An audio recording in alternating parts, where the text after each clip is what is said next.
টাকা ম্যানেজমেন্টের কনসেপ্টটা পুরোপুরি সাইকোলজিক্যাল, একদম 100% সাইকোলজিক্যাল। এর মধ্যে লজিকের বা এর মধ্যে নাম্বারের বা এর মধ্যে ম্যাথমেটিক্সের কোনো ভূমিকা আছে বলে আমার মনে হয় না। আপনার মন এবং আপনার ব্রেন, সো আপনার ইমোশন এবং আপনার লজিক, এই দুইটার উপরে যদি আপনার ভালো কন্ট্রোল থাকে, আপনার মানি ম্যানেজমেন্ট ভালো হবে। এই দুইটার উপরে যদি আপনার ভালো কন্ট্রোল না থাকে, তাহলে আপনি অঙ্কের বাদশা হইলেও আপনি বড়লোক হইতে পারবেন না, আপনার টাকা পয়সা ম্যানেজমেন্ট স্কিল ভালো হবে না। আজকে আমরা মানি সাইকোলজি নিয়ে কথা বলবো। একটু ভারী কি টপিক, বাট খুব সিরিয়াস একটা টপিক, এবং এই টপিকটা আপনাদের অনেক কাজে লাগবে বলে আমি বিশ্বাস করি। আজকে আমরা বোঝার চেষ্টা করব কিভাবে মানি সাইকোলজি এইটা ডিসাইড করে আপনি কত বড় লোক হবেন, আপনার নেটওয়ার্থ ইভেন্চুয়ালি কত হবে। চলুন শুরু করা যাক। বিহেভিয়ারাল ফাইন্যান্স বলে একটা ব্যাপার আছে, এবং বিহেভিয়ারাল ফাইন্যান্সের প্রথম শর্তই হইল এটা স্বীকার করে নেওয়া যে টাকা পয়সার ব্যাপার যখন আসে তখন আমরা ইমোশনালি ডিসিশন নেই, আমরা লজিক্যালি ডিসিশন নেই না। আপনি দেখেন বেশিরভাগ মানুষ কখন বিটকয়েন কিনে, বা বেশিরভাগ মানুষ কখন বিটকয়েন নিয়ে কথাবার্তা বলে, বিটকয়েন নিয়ে নিউজ আমরা কখন হইতে দেখি? যখন বিটকয়েনের দাম $90,000 হয়, যখন বিটকয়েনের দাম $1,00,000 হয়, যখন বিটকয়েনের দাম $80,000, বিটকয়েনের দাম যখন বাড়তে থাকে তখন। বিটকয়েন যদি আপনার একটু এলিয়েন মনে হয়, তাহলে আপনি জিনিসটা গোল্ডের প্রাইস দিয়ে কম্পেয়ার করতে পারেন। আপনি চিন্তা করেন গোল্ড নিয়ে নিউজ কখন হয়? বাংলাদেশে যখন আমরা খবর দেখি, গোল্ড নিয়ে খবর কখন হয়? গোল্ড নিয়ে খবর শুধুমাত্র তখনই হয় যখন গোল্ডের দাম বাড়ে, যে গোল্ডের ভরি নির্ধারণ করা হয়েছে এত টাকা, গোল্ডের ভরি নির্ধারণ করা হয়েছে অত টাকা। হাউএভার আপনি চিন্তা করুন লজিক্যালি যদি আমরা ভাবি, এবং বেশিরভাগ মানুষ গোল্ড কিনে বা বেশিরভাগ মানুষ বিটকয়েন কিনে বা বেশিরভাগ মানুষ স্টক কিনে তখনই যখন এগুলোর দাম বাড়তেছে, তারা নিউজে দেখতেছে দাম বাড়তেছে, তারা খবরে দেখতেছে দাম বাড়তেছে। হাউএভার আমরা যদি লজিক্যালি চিন্তা করি, আমরা জানি যে যখন কোনো একটা কিছুর দাম বাড়তেছে তখন ওটা কেনার থেকে যখন ওটার দাম কমতেছে বা যখন ওটার দাম অলরেডি অনেক কম, তখন কেনা ভালো। এবং তারপরে এটা রাইড করা, এই যে ওয়েভটা আস্তে আস্তে যে বাড়তেছে, এই ব্যাপারটা রাইড করতে পারা ভালো। এটা আমাদের লজিক্যাল ব্রেন বুঝে, বাট আমাদের ইমোশনাল ব্রেন কখনোই বুঝে না। এবং এই কারণে 80% মানুষ যখন কোনো কিছুর দাম বাড়ে বা যখন কোনো কিছু হাইপে চলে তখন ওইটার উপরে ইনভেস্ট করে, যখন তাদের আসলে করা উচিত এটা যখন নিচের দিকে আসে বা এটার উপরে যখন কোনো হাইপ নাই তখন। এবং সেম জিনিস উল্টা ভাবেও কিন্তু হয়। একটা জিনিস হয়তো আপনার এখন বিক্রি করে দেওয়া উচিত, হাউএভার আপনি ইগোর কারণে বা আপনি অ্যান্টি হাইপের কারণে বা আপনি ইমোশনের কারণে ওটা বিক্রি করতেছেন না। এরকম অনেক মানুষ আছে যারা একটা স্টক কিনেছে এবং তারপরে ধরেন 100 টাকায় তারা ওই স্টকটা কিনেছে, ওই স্টকটার দাম 80 টাকা হয়েছে। হাউএভার তার একটা বায়াস আছে, যেহেতু সে ওইটা কিনছে অলরেডি, সে বুঝতে পারতেছে না যে না এটা আসলে 70 টাকা হবে, তারপর এটা 60 টাকা হবে, তারপর এটা শেষ হয়ে যাবে। সে একটা হোপ করে ইমোশন দিয়ে সে ভাবতেছে না এটা আবার 200 টাকা হবে বা এটা আবার 150 টাকা হবে, যদিও আসলে লজিক দিয়ে বোঝা যাচ্ছে এটা কখনো হবে না। এইভাবেও অনেক মানুষ টাকা লস করে জাস্ট বিক্রি না করে। এই কাজগুলোর কোনো লজিক নেই, এগুলো সব ইমোশনাল জিনিস, এবং এই ব্যাপারটা আমাদের বুঝতে পারা জরুরি যে money is an emotional concept. Daniel Kahneman এবং আমোস তেভারস্কি এই দুই সাইকোলজিস্ট একটা রিসার্চ করে। এই রিসার্চ করার পরে ডিসিশন মেকিং নিয়ে হয় এই রিসার্চটা, এবং এরপরে এই রিসার্চটা করে ওরা একটা থিওরি আবিষ্কার করে, যে থিওরিটাকে বলা হয় প্রসপেক্ট থিওরি। 2002 সালে এই থিওরি আবিষ্কার করার কারণে ওদের নোবেল দেওয়া হয়। রিসার্চের মূল কথা খুবই সহজ। মনে করেন আপনার সামনে দুইটা অপশন, একটা অপশনে আপনি শিওর আপনি 100 টাকা পাবেন, আরেকটা অপশনে আপনি 80% শিওর যে আপনি 200 টাকা পাবেন। হাউএভার 20% চান্স আছে যে আপনি 200 টাকা নাও পাইতে পারেন, আপনি 80 টাকাও পাইতে পারেন। প্রসপেক্ট থিওরি বলতেছে যদিও সেকেন্ড অপশনটা লজিক্যালি আমাদের চুজ করা উচিত, কারণ ওখানে 80% চান্স আমরা 200 টাকা পাবো। হাউএভার হিউম্যান ব্রেইন লস অ্যাভারশনের কারণে আমরা লস করতে চাই না, এই কারণে আমরা সবসময় বেশিরভাগ সময় অপশন 1 চুজ করবো, অপশন 2 চুজ করবো না। এটার একটা অঙ্ক আছে, এটা জাস্ট মানে হাওয়ায় কথা না, এটা নিয়ে অনেক রিসার্চ হয়েছে এবং এটা নিয়ে অঙ্ক আছে। একজন মানুষ লাভে যত আনন্দিত হয়, কোনো একটা কিছু লাভ হয়েছে আপনার, এটা আপনার যত আনন্দ হবে, সমপরিমাণ লসে আপনার তার থেকে 2.5 গুণ বেশি কষ্ট হবে। তো আপনার যদি 100 টাকা লাভ হয়, তাহলে আপনি যদি 100 আনন্দিত হন, আপনার যদি 100 টাকা লস হয়, তাহলে আপনি 250 দুঃখিত হবেন। আমি জানি না আমি বোঝাইতে পারছি নাকি। সো বেসিক্যালি 2.5 গুণ বেশি কষ্ট লাগে যখন লস হয়, যদিও লস এবং লাভের অঙ্কটা সেম। এটা আমি কেন বলতেছি, এটা থেকে আমরা কি বুঝবো? এটা থেকে মেইনলি আপনার এই জিনিসটা বুঝতে হবে যে টাকা পয়সার হিসাব যখন আসবে, টাকা পয়সা নিয়ে যখন আমরা চিন্তা করবো, তখন আমরা লাভ এবং লসকে ইকুয়ালি মেজার করার চেষ্টা করবো। আমরা এই ব্যাপারটার বিষয়ে সচেতন থাকবো, অ্যাওয়্যার থাকবো যে লস যখন হবে তখন আমাদের কষ্ট বেশি লাগবে কম্পেয়ার টু ওই সেম অ্যামাউন্টের যখন আমাদের লাভ হয়। এটা আমাদের সচেতনভাবে জেনে ওটা মেনে নিতে হবে এবং তারপরে ওটা অ্যাভয়েড করার চেষ্টা করতে হবে। আচ্ছা, টাকা পয়সা নিয়ে খুব বেসিক কয়েকটা ভুল আছে, এবং এই ভুলগুলো যদি আপনি অ্যাভয়েড করেন তাহলে আপনি 80% মানুষের থেকে বেশি টাকা পয়সা ম্যানেজ করতে পারবেন বলে আমি বিশ্বাস করি। প্রথমটা হলো ওভার কনফিডেন্স বায়াস। আমি জানি কোন স্টক কখন উপরে যাবে, আমি জানি ক্রিপ্টোর কি হবে, আমি অমুক জায়গায় দেখছি অমুক ভাই বলছে যে হ্যাঁ এই মিউচুয়াল ফান্ডে ইনভেস্ট করা ভালো, আমি জানি যে ওই জমির দাম বাড়বে, আমি জানি যে এই ফ্ল্যাটের দাম বাড়বে, আমি জানি গুলশানে এই হবে ওই হবে, আমি সব জানি, অন্য কেউ কিছু জানে না, আমি সব বুঝি, অন্য কেউ কিছু বুঝে না, আমি যেটা ইনভেস্ট করবো ওটা সেরা, অন্য সবাই গাধা। এই যে ওভার কনফিডেন্স বায়াস, এই ওভার কনফিডেন্স বায়াসের কারণে অনেক মানুষ অনেক টাকা লস করে। বারবার অ্যান্ড ওডিয়ন এই দুইজন 2005 বা 2005 সালে একটা স্টাডি করে, যে স্টাডিতে ওরা প্রমাণ করে যে ডে ট্রেডাররা অন অ্যাভারেজ 45% কম লাভ করে compare to long term investor. এই 45% কম লাভওয়ালা মানুষদের মধ্যে আবার ছেলেদের লাভ আরো কম, কারণ ছেলেরা আবার একটু আরো বেশি, যে আমি তো সব বুঝি। তো এমনিতেই যারা ডে ট্রেড করে তারা লং টার্ম ইনভেস্টরদের থেকে 45% কম রিটার্ন পায়। এই কমদের মধ্যে যারা ছেলে তারা আরো কম পায়, কারণ তারা আরো বেশি ওভার কনফিডেন্ট। সবসময় মাথায় রাখবেন যে শর্ট টার্ম থিঙ্কিং এবং ডে ট্রেডিং এবং আমি সব জানি, এই তিনটা জিনিস যদি আপনি অ্যাভয়েড করতে পারেন তাহলে আপনি মানি নিয়ে সবসময় হ্যাপি থাকবেন। 2 নম্বর যে ভুল সেটা হলো হার্ড মেন্টালিটি। হার্ড মেন্টালিটি কথাটা আসছে ভেড়ার পাল থেকে। আপনারা হয়তো বিভিন্ন সময় দেখেছেন যে অনেকগুলা ভেড়ার পালকে একটা মাত্র কুকুর ধাওয়া করে একটা জায়গায় ঢুকায় ফেলে। কিভাবে পারে একটা কুকুর এতগুলা ভেড়াকে ধাওয়া করে ঢুকায় ফেলতে? কারণ ভেড়াদের মধ্যে একটা টেন্ডেন্সি আছে যে একটা ভেড়া যে জিনিস করে বাকি সব ভেড়া ওই জিনিস করে। সো কুকুরটার আসলে সবকটা ভেড়াকে ধাওয়ায় ঢুকাইতে হয় না, কুকুরটার মেনলি একটা ভেড়াকে ধাওয়ায় ঢুকাইতে হয়, এবং ওইটা যখন ঢুকে তখন ওটাকে দেখে বাকি সবাই ঢুকে। এটাকে বলে হার্ড মেন্টালিটি। তো মানুষদের মধ্যে হার্ড মেন্টালিটি আছে, এবং ফাইন্যান্সের ক্ষেত্রে বা টাকা পয়সার ক্ষেত্রে এই হার্ড মেন্টালিটি অনেক বেশি কাজ করে। সবাই ডেস্টিনিতে গাছ কিনছে, আমিও কিনবো। সবাই আমাকে দেখাইছে যে এই অ্যাপে তুমি এভাবে ক্লিক করবে আর তোমার ইনকাম হইতে থাকবে, আমিও করবো। আমি কিছু জিজ্ঞেসই করবো না। সবাই বলবে যে কি জানি পাই নেটওয়ার্ক নাকি ঘোরা টিম আছে, যেগুলো সবাই ওনার, সবাই মালিক, এই MLM, ওই স্ক্যাম, এই স্ক্যাম, ওই স্ক্যাম। আমি কিছু জিজ্ঞেসই করতেছি না, আমি কিছু জানতেই চাচ্ছি না যে এই কোম্পানি যে আমাকে টাকা দিচ্ছে আসলে কিভাবে টাকা দেয়, ওর ব্যবসাটা কি, কিভাবে ওর পকেটে টাকাটা আসতেছে, যেই টাকাটার একটা অংশই তো আমাকে দিচ্ছে। সো হার্ড মেন্টালিটি যতদিন থাকবে আমাদের, যতদিন আমরা নিজেরা কিছু ভাবার চেষ্টা করবো না, যতদিন আমরা নিজেরা নিজেদের ব্রেন দিয়ে জিজ্ঞেস করার চেষ্টা করবো না যে এই কোম্পানি আসলে কিভাবে টাকা ইনকাম করে, যেই কারণেও আমাকে টাকা দিতে পারতেছে, ওই জিনিসে আমি কেন ইনভেস্ট করবো 20 বছর পরে বা 30 বছর পরে, যে আসলে কি হবে, যেই কারণে আসলে আমার ইনভেস্টমেন্টের ভ্যালু বাড়বে এবং যেই ভ্যালুর কাছ থেকে আমি রিটার্নটা পাবো, যেই বাড়া ভ্যালুর কাছ থেকে আমি রিটার্নটা পাবো। সো এই প্রশ্নগুলো যারা করে না তারা মেনলি হার্ড মেন্টালিটির অংশ, যা অমুক বলছে সবাই করতেছে আমিও করি। ওই জিনিস যদি আপনি করেন তাহলে আপনি কোনো না কোনো সময় টাকা নিয়ে অনেক বেশি ভুগবেন। নেক্সট পয়েন্টের নাম হলো অ্যাঙ্করিং বায়াস। এবং অ্যাঙ্করিং বায়াসে আমরা সবাই কোনো না কোনোভাবে বায়াসড হই, আমরা হয়তো অনেক সময় রিয়ালাইজ করি না। এবং অ্যাঙ্করিং বায়াসের কনসেপ্টটা খুবই সিম্পল। আমরা আমাদের কাছে প্রথম যে ইনফরমেশনটা আসে সেই ইনফরমেশনটাকে কোনো একটা কারণে এক্সট্রা গুরুত্ব দেই, কারণ ওই ইনফরমেশনটা আমাদের কাছে প্রথম আসছে। এটার উদাহরণ দিয়ে বোঝানোটা একটু কঠিন, বাট ধরে নেন কোনো একটা কারণে আপনার কাছে একটা ইনফরমেশন আসছে, আপনি একটা ম্যাগাজিনের ভিতরে পড়ছেন যে তমুক জায়গায়, পূর্বাচলের অমুক জায়গায় একটা বিশাল প্লট হবে, একটা বিশাল জোন হবে এবং ওই জোনে জমির দাম বাড়বে। আপনি ইনফরমেশন প্রথম পাইছেন, এখনো মিডিয়া টিডিয়াও তো আসেনি, কোনো একটা র্যান্ডম ম্যাগাজিনের ভিতরে আসছে, আপনি পড়ছেন, আপনার কাছে প্রথম আসছে ইনফরমেশন।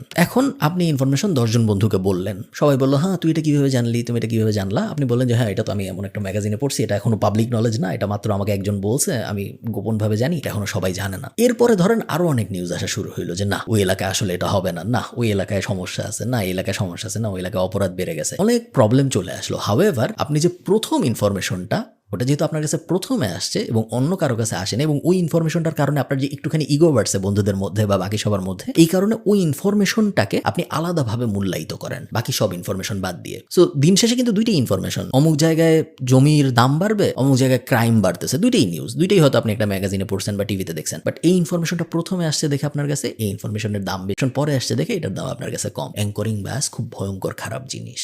আচ্ছা, কমন ভুলগুলো যদি আমরা জানি, একই সাথে আমাদের এই ব্যাপারগুলো মাথায় রাখা উচিত যে কি কি তাহলে আমরা করবো, কি কি করলে আমরা টাকা পয়সা ম্যানেজমেন্টের ব্যাপারে অনেক ভালো হব। প্রথম কাজ আপনারা বুঝতে পারতেছেন, অবভিয়াস কাজ যেটা, সেটা হলো সাইকোলজিক্যাল শিফট। টাকা খারাপ জিনিস, বড় লোকরা খারাপ, ওই দেখো বড় লোকই একটা গাড়ি চালায়, এই গাড়িটা ধ্বংস হয়ে গেলে ভালো হইতে গাড়িটা পুরাই দেয়, এই গাড়িটা ভেঙে ফেলি, এই যে মেন্টালিটি, এবং এই মেন্টালিটি পুরোপুরি আপনার দোষ তা না। এটা আমি আগেও বিভিন্ন সময় বলেছি, আমরা আমাদের আশপাশে যত বড় লোক দেখি তাদের অনেকেই খারাপ, তারা অনেকেই দুর্নীতি করে বড় লোক হয়েছে, তারা অনেকেই অবৈধ উপায়ে তাদের সম্পদ বাড়াইছে এবং এই কারণে তারা ভালো রোল মডেল হইতে পারে নাই। হাউএভার তারপরেও আমরা বড় লোক হওয়াকে, অনেক টাকা আয় করাকে খারাপভাবে দেখবো না, এবং আমরা যদি আমাদের বাচ্চা কাচ্চা থাকে, যদি আমাদের ভাই বোন থাকে, সবার মধ্যে এই জিনিস কখনোই ইনজেক্ট করার চেষ্টা করবো না যে টাকা পয়সা খারাপ জিনিস, বড় লোক হওয়া খারাপ জিনিস, কারণ এটা যদি আমরা করি তাহলে খুব লং টার্মে অনেক ক্ষতি হয়ে যায়, যে এই ক্ষতি আপনি আর কখনোই অ্যাভয়েড করতে পারবেন না।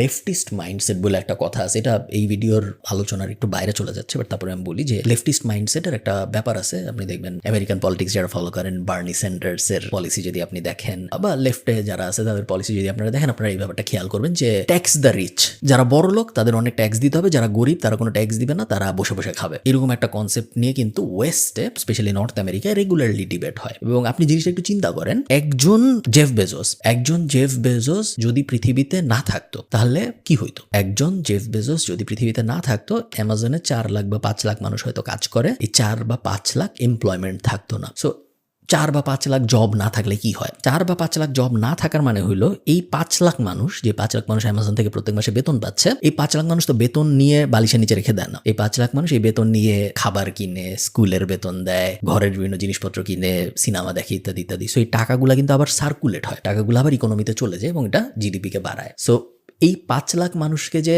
জেফ বেজোস টাকা দিচ্ছে, অ্যামাজন টাকা দিচ্ছে, এই কারণে কিন্তু দেশের লাভ হচ্ছে, ওই 5 লাখ মানুষের লাভ হচ্ছে, জেফ বেজোসেরও লাভ হচ্ছে এবং দেশেরও লাভ হচ্ছে। এখন মনে করেন আপনি বললেন যে ট্যাক্স দ্য রিচ, বড় লোক হওয়া খারাপ, জেফ বেজোস কেন এত বড় লোক? পৃথিবীর সবচেয়ে বড় লোক 10 জন, এই 10 জনের যতটুকু ওয়েলথ পৃথিবীর 3.5 বিলিয়ন লোয়ার পপুলেশনেরও কিন্তু সেম ওয়েলথ। সো পৃথিবীর সবচেয়ে গরিব 3.5 বিলিয়ন মানুষকে যদি আপনি জড়ো করেন, তাদের সম্পত্তির পরিমাণ এবং পৃথিবীর সবচেয়ে বড় লোক 10 জনের সম্পত্তির পরিমাণ সেম। সেটা তো একটু ইনজাস্টিস, তাই না? এটা তো সেম, মানে তো হওয়ার উচিত না। এখন আপনি যদি বলেন যে এটা কেন হলো, জেফ বেজোস সব টাকা নিয়ে গরিবদের মধ্যে বিলায় দাও, বা জেফ বেজোসকে আরো ট্যাক্স দিতে হবে, 60% ট্যাক্স দিতে হবে, 70% ট্যাক্স দিতে হবে, এরকম এটা আপনার মনে হইতেছে এরকম কি বলে? এরকম কিন্তু বলে, এটা হয়, এটা নিয়ে রেগুলারলি আলাপ আলোচনা চলে এবং ট্যাক্স দ্য রিচ খুব পপুলার একটা কনসেপ্ট। তো মনে করেন একজন বড়লোক মানুষকে ট্যাক্স দিতে বললে কি হবে? ধরেন আপনার কোম্পানি আছে, আপনার কোম্পানিতে আমি আপনাকে বললাম যে ভাই এখন থেকে তুমি অনেক টাকা ইনকাম করো, তোমার এখন থেকে 50% ট্যাক্স। তখন আপনি কি করবেন? তখন আপনি ফার্স্টে যে জিনিসটা করবেন, যেই কাজ আগে 2 জনকে দিয়ে করানো যাইতো, এখন আপনি বলবেন তোমাদের 2 জনকে এখন আমি রাখতে পারবো না, 1 জনকে রাখবো। একজনের চাকরি চলে গেল, একজনের যে চাকরি, যার চাকরি চলে গেল সে তো গরিব, সে তো বড় লোক ছিল না, ট্যাক্স দ্য রিচের মধ্যে তো সে পড়তো না। হাউএভার তার চাকরি চলে গেল। কেন চলে গেল? কারণ আপনি অ্যাজ আ কোম্পানি ওনার আপনি প্রফিট বাড়ানোর চেষ্টা করতেছেন, আপনি রেভিনিউ করার চেষ্টা করতেছেন, এবং ওই যে ট্যাক্সের প্রেশারটা, সেই প্রেশারটা আপনি একা নিজের মধ্যে নেবেন না, আপনি কোম্পানি সবার মধ্যে আস্তে আস্তে ডিস্ট্রিবিউট করে দিবেন। সো এই ব্যাপারগুলো, লেফটিস্ট মেন্টালিটি কি, কমিউনিস্ট মেন্টালিটি কি, রাশিয়ান মেন্টালিটি কি, ক্যাপিটালিস্টিক মেন্টালিটি কি, এই ব্যাপারগুলো একজন সচেতন নাগরিক হিসেবে আমার মতে আপনার বোঝার চেষ্টা করা উচিত। তার কারণ এই ব্যাপারগুলো যদি আপনি না বুঝেন এবং যদি আপনি জাস্ট একটা মিডিয়ার কথা ফলো করেন বা জাস্ট একটা ফ্যামিলি ন্যারেটিভ ফলো করেন যে বড় লোকরা খারাপ, ট্যাক্স বেশি হলে ভালো, বড় লোকদের আরো ট্যাক্স দেওয়া উচিত, কেন মাটিতে থাকা টাকা, মাটিতে যখন টাকা পড়ে বিল গেটসের, তখন ওই বিল গেটসের ওই টাকা উঠায় না, কারণ ওই টাকা উঠাইতে যত সময় লাগবে এর থেকে বিল গেটসের টাকা আরো বেশি হবে। এই ধরনের কথাবার্তা কিন্তু আমরা ছোটবেলায় শুনছি, তাই না? এবং এই সব এগুলো কিন্তু খুব ডেরিগেটরি কথাবার্তা, এগুলো খুব ছোট করা কথাবার্তা। আমাদের কথাবার্তাগুলো এরকম হওয়া উচিত ছিল না। আমাদের কথাবার্তাগুলো এরকম, বিল গেটসের ব্যাপারে আপনি এটা কেন শুনবেন যে বিল গেটস যখন কোনো টাকা মাটিতে পড়ে যায় তখন ওইটা টাকাটা উঠায় না, ও সোজা হেঁটে যায়, কারণ টাকা উঠাইতে গেলে ওর আরো বেশি সময় খরচ হবে, ওই টাইমে আরো টাকা ইনকাম করে ফেলতে পারে। এটা তো আমাদের শোনানোর কথা না মানুষজনকে। আমাদের মানুষদের শোনানোর কথা বিল গেটস কিভাবে স্কুলে থাকতে কম্পিউটারে গেম বানাইতো, বিল গেটস কিভাবে ওর বাবা ওকে ওই স্কুলে পাঠাইছিল, প্রাইভেট স্কুলে, যাতে করে ও কম্পিউটারে কাজ করে। বিল গেটস এবং ওর বন্ধু কিভাবে বন্ধের দিনেও স্কুলে থেকে, যেহেতু ওদের বাসায় কম্পিউটার ছিল না, গেম বানাইতো যেন ওরা ওই গেম বিক্রি করতে পারে। এই গল্পগুলো আমাদের জানার কথা ছিল। আমাদের বিল গেটস টাকা পড়ে থাকলে উঠে না, বিল গেটস বার্গারের লাইনে দাঁড়ায় নাকি দাঁড়ায় না, তাতে আমাদের কিছু যায় আসার কথা না। বাট ওগুলাই বলা হয়, এগুলা বলা হয় না। এগুলো জাস্ট আমাদের একটু সচেতনভাবে অ্যাভয়েড করতে হবে এবং ইনফরমেশন খুঁজে নিতে হবে, কারণ ইনফরমেশন কি আমাদের দিবে না। 2 নাম্বার খুবই বড় রিয়ালাইজেশন, যেটা আমি হয়তো একটু দেরিতে রিয়ালাইজ করেছি, বাট আপনারা হোপফুলি আগে করবেন রিয়ালাইজ। সেটা হলো 2টা জিনিস। 1 নাম্বার জিনিস, অল্প টাকা ইনভেস্ট করে বড় লোক হওয়া যায় না ইনভেস্টমেন্টের মাধ্যমে। অনেকেই দেখবেন বলে যে আমার 1 লাখ টাকা আছে, আমি 1 লাখ টাকা কোথায় ইনভেস্ট করবো? 1 লাখ টাকা ইনভেস্ট করার কিছুই হয় না। 1 লাখ টাকা যদি আপনি ইনভেস্ট করেন, ট্রেডিশনাল ইনভেস্টমেন্টের কথা আমি বলতেছি, সঞ্চয়পত্রে 11% রিটার্ন, 1 লাখ টাকার 11%, 11,000 টাকা বছরে, 11,000কে আপনি যদি 12 দিয়ে ভাগ করেন মাসে, বলার মতো কিছু না। 1 লাখ টাকার 5%, 5,000কে আপনি যদি 12 দিয়ে ভাগ দেন, তাহলে 600 টাকা না কত টাকা আসবে মাসে। 1 লাখ টাকা ইনভেস্ট করে আপনি বড় লোক হয়ে যাবেন না। So short amount of money, আপনার টাকার অঙ্ক যদি কম থাকে আপনার কাছে, ওই টাকা ট্র্যাডিশনাল কোনো মাধ্যমে ইনভেস্ট করে আপনি বড় লোক হয়ে যাবেন, এটা আশা করা বোকামি, এটা করবেন না। সেকেন্ড ব্যাপার, এটা একটু কাউন্টার ইনটুইটিভ, এটা সাধারণত আমরা যা ভাবি দুনিয়ার ব্যাপারে ওটার সাথে যায় না। সেটা হলো যত বড় ইনভেস্টমেন্ট তত রিস্ক কম। আপনি চিন্তা করেন 2টা বিজনেস আপনার সামনে। একটা বিজনেস, আমি গরুর মাংস ফেসবুকে বিক্রি করার চেষ্টা করতেছি, আমি একটা ফেসবুক পেজ খুলছি, আমি খুবই ছোট ব্যবসায়ী, আমি কসাইয়ের কাছ থেকে গরুর মাংস কিনে আনি, প্যাকেট করি, তারপর আমি ফেসবুকে অ্যাড দিয়ে বিক্রি করার চেষ্টা করি। এটা একটা বিজনেস। আরেকটা বিজনেস হইলো, আমি 100 কোটি টাকা খরচ করে ধানমন্ডিতে একটা বিশাল বিল্ডিং বানাইছি, এখন এই বিল্ডিং এর প্রত্যেকটা ফ্লোর আমি বেচবো। ফেসবুক পেজ গরুর মাংসের ব্যবসা করতে আমার 5,000 টাকাও লাগে নাই শুরু করতে। এই অ্যাপার্টমেন্টের বিজনেস করতে, রিয়েল এস্টেটের বিজনেস করতে আমার 100 কোটি টাকা লাগছে। বাট আপনি বলেন তো কোনটা সাকসেসফুল হওয়ার চান্স বেশি? 100 কোটি টাকাটা সাকসেসফুল হওয়ার চান্স বেশি, কারণ যদিও এটার ইনভেস্টমেন্ট অনেক বড়, এটার রিস্ক অনেক কম কম্পেয়ার টু গরুর মাংসের বিজনেস। আমার রিস্ক বলতে গেলে নাই, ইনভেস্টমেন্টও বলতে গেলে নাই, হাউএভার ওই বিজনেস সাকসেসফুল হওয়ার চান্স অনেক কম। সো অনেকে বলে না যে টাকা বেশি ইনভেস্ট করবো তাহলে মনে হয় আমার রিস্ক অনেক বেশি থাকবে, এটা সবসময় সত্য না। অনেক সময় বেশি টাকা ইনভেস্ট করার কারণে আপনার অ্যাকচুয়ালি রিস্ক কমে, কম টাকা ইনভেস্ট করলে উল্টা রিস্ক বাড়ে। সবচেয়ে বড় যেই লেসনটা দিয়ে আমি এই ভিডিওটা শেষ করব সেটা হলো, যদি আপনি শাইনি অবজেক্ট সিনড্রোমের পিছনে যান, যদি আপনি শর্ট টার্ম থিঙ্কিং এর পিছনে যান, তাহলে আপনি হারবেন, ডাজন্ট রিয়েলি ম্যাটার এটা কোন ফিল্ডে। আপনি যদি কাউকে দেখেন যে হ্যাঁ ও ইউটিউবে ভিডিও বানাচ্ছে, আমিও আজকে থেকে ইউটিউবে ভিডিও বানাবো, গত 2.5 বছর আমি যা করতেছিলাম ওগুলো সব বাদ, বা অমুক ট্রেডিং করতেছে, ট্রেডিং ইন জেনারেল এমনিতেও খারাপ, কারো এমনিতেও করা উচিত না, কারণ ট্রেডিং করলে আপনার লস হবেই লং টার্মে। যদি তা না হইতো তাহলে পৃথিবীর ওয়ারেন বাফেটরা সবাই ট্রেডিংই করতো, কেউ লং টার্ম ভ্যালু ইনভেস্টিং এ যাইতো না। এগুলো শুনলে আবার ট্রেডার অনেক রাগ টাগ হয়ে যায়, আমি খামাখা কাউকে রাগ করতে চাই না, আপনার যা ইচ্ছা করেন আপনার টাকা। বাট মেইন পয়েন্ট যেটা সেটা হইলো প্যাসিভ ইনকামের দিকে অত্যাধিক ঝুঁকে না যাওয়া। প্যাসিভ ইনকাম তখনই আপনার আসবে যখন আপনার এনাফ অ্যাক্টিভ ইনকাম হয়ে গেছে, যে অ্যাক্টিভ ইনকাম ইনভেস্টমেন্ট করার মাধ্যমে আপনার প্যাসিভ ইনকাম জেনারেট হওয়া শুরু হয়েছে। তার আগ পর্যন্ত অ্যাক্টিভ ইনকাম আর্ন করার চেষ্টা করাটাই বেশি। দিন শেষে আপনি বড়লোক হবেন মূলত 2টা কাজ করে। স্টেপ 1, ভয়ঙ্কর একটা স্কিল জেনারেট করা, খুব ভালো কিছু শেখা এবং ওই স্কিলটা দিয়ে হয় চাকরি করা বা ফ্রিল্যান্সিং করা বা কোনো একটা কোম্পানিতে যে কোনো ধরনের চাকরি করা। এবং তারপর সেকেন্ড, সো 2 স্টেপ। 1 নম্বর স্টেপ ছিল এটা, 2 নম্বর স্টেপ হলো এখন চিন্তা করা আমার এই স্কিল এবং আমার এই এক্সপিরিয়েন্স। স্কিল ছিল আগে, এখন আমি ফ্রিল্যান্সিং বা চাকরি করার কারণে আমার এক্সপিরিয়েন্স হয়েছে, স্কিল এবং এক্সপিরিয়েন্স এই দুটাকে মিলে এখন আমি কিভাবে একটা কোম্পানি দাঁড় করাতে পারি যেন আমি আমার সময় ফেরত পেতে পারি। এই দুটো ইকুয়েশন মিলাইতে পারলে শুধুমাত্র আপনি বড়লোক হবেন, অন্য কোনো ইকুয়েশন দিয়ে বড়লোক হওয়া সম্ভব না। ভালো থাকেন সবাই।